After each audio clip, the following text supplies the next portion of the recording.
Man, what's up, everybody? Welcome back to another episode of EOS. It's 10 out of Jake, man. I'm rocking with y'all rocking with me. And for this video, we're going to be speaking on a Milwaukee rapper who unfortunately was the first to die in the new year. Now, 2020 will be a year that goes down in history after the pandemic shook the world. But Milwaukee, Wisconsin was shook by gun violence after the deadliest year on record with over 200 homicides. The Midwest city, roughly 3 hours away from Chicago, hasn't seen violence like this since 1991, when 165 lives were taken. February 26th, a man walked into work, opening fire, killing 5 people before taking his own life. April 27th, a man called 911 to report he had just massacred his whole family. Police arrived to find 5 dead, 4 teenagers and a 41-year-old woman. June 21st, a house party was shot up, leaving 5 wounded, and a 34-year-old mother of 4 died in a car crash while being driven to the hospital. September 30th, a car pulled up, opening fire on a funeral, shooting 7 people. The funeral was for a 26-year-old man who was killed just 13 days before. Riots and protests made national headlines following the shooting of Jacob Blake, a black man who was shot 7 times in the back by police, leaving him paralyzed from the waist down. The Wisconsin governor mobilized 500 National Guard members before announcing none of the officers involved will face charges. September 30th, 16 people were shot, 2 killed in a span of only 12 hours. And only 2 days into 2021, a double shooting would leave a man and woman dead, marking the first and second homicides of the new year. A man and a woman were sitting inside of a parked car when around 12:30 a.m. a barrage of gunfire erupted, followed by multiple 911 calls. Police and EMS arrived near 35th and Hampton to find a vehicle with windows shot out, both victims being pronounced dead at the scene. The male victim was identified by family as 23-year-old Kenyatta Cox, a local rapper who went by the name Kenny Lou. His aunt was on scene, expressing how she helped raise him since a baby. She went on to say his mother had moved to Georgia so he could pursue a career in music, and Kenny would travel back to Milwaukee to perform at shows. Within hours of the double shooting, a memorial was placed in the snow with candles, balloons, and pictures of the fallen rapper. He leaves behind a 5-year-old daughter, and at this time no arrests have been made. But this isn't to be confused with the first shooting of the new year. On January 1st, there were 6 separate shootings injuring 6 separate people. But Kenny Lou and his female associate were the first to die.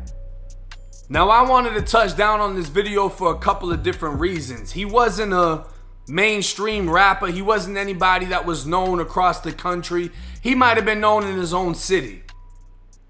Boosie Badass went on Vlad TV and said some of the truest shit that applies to damn near every single rapper. And that is 99% of rappers get killed in their own city.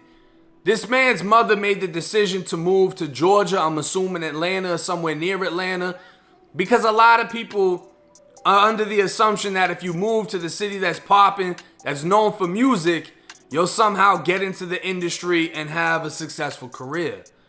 But the thing about that, if you move away from the city you're at, whether you got drama or not, it's better to stay in that city you're in than go back to where you were at. And instead he used to go back there for shows, this ends up being the same city that he's killed in. Another reason I wanted to touch down on this video, you have to understand that when you project a certain type of lifestyle, I don't know what type of rapper this man was. I wasn't a fan of his music. I never knew about him beforehand. But seeing his Instagram and seeing his music videos, there's a lot of fucking guns. I see that he's got the title EBE 914. I'm assuming that's a gang or something, but it's not. EBE stands for Everybody Eats. 914 was the day it was created. It was his music group. It started off as just him and family. So as far as I know, he wasn't gang affiliated, but that doesn't mean he doesn't have beef in the city. And with being a rapper, people are envious, especially if you start succeeding. But I say that to say this: if you're gonna be on Instagram with these guns, you're gonna be in these videos with these guns, people are gonna assume that's the lifestyle you live. And whoever you are around in real life, aside from social media, you're putting them in danger. In this case, it was what, a 21, 22-year-old female that got killed?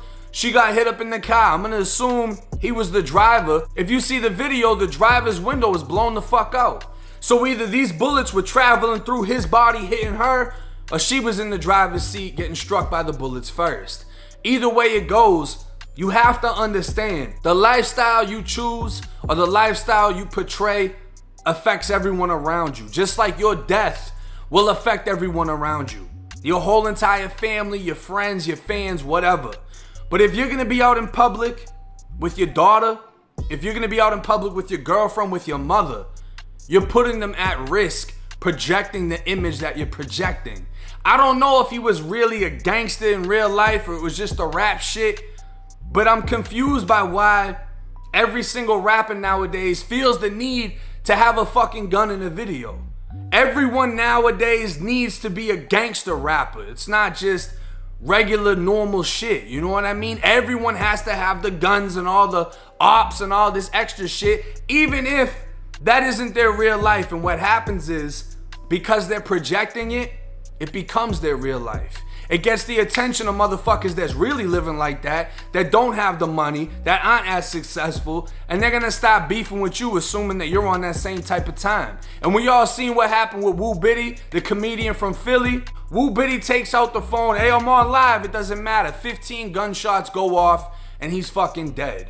Now, I find it funny that the governor wants to bring in National Guard and announce, hey, we're not gonna charge the police. I'm not gonna get into dude's case that got shot. Everybody's standing up for him because, yeah, he's another guy that got shot by police.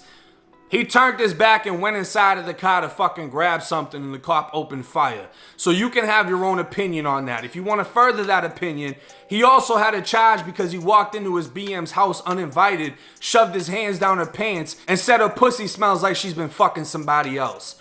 So that's Jacob Blake, you know what I'm saying? You really gotta research who the fuck you stand up for and who you really wanna get behind and attach your name to. Because if the police are saying something and you turn your back and get in the car to get something, what the fuck are you going to get? And what the fuck do you think they're gonna think? Aside from that, right? Why aren't you calling in the National Guard when your city is breaking records as far as murders? Why aren't you calling in the National Guard when 16 people have been shot in a span of 12 hours? Why is it only when it has to do with police and the rioting and all the extra bullshit that comes with it? I just don't understand that. And at the same time, why not riot and keep that same energy when somebody goes and shoots up a fucking funeral and 7 people are hit? The governor should be stepping in for more of these shootings, not just the ones that involve police, and the people should be standing up and protesting for more shootings than just the ones involving police. Either way you look at it, it's a fucking shame. It's another life lost. It's 2021. We just came off of a crazy fucking year, and we don't know what to expect for this one. But hey, it's 1090 Jake. I'm rocking with y'all. Y'all rocking with me. Till next time.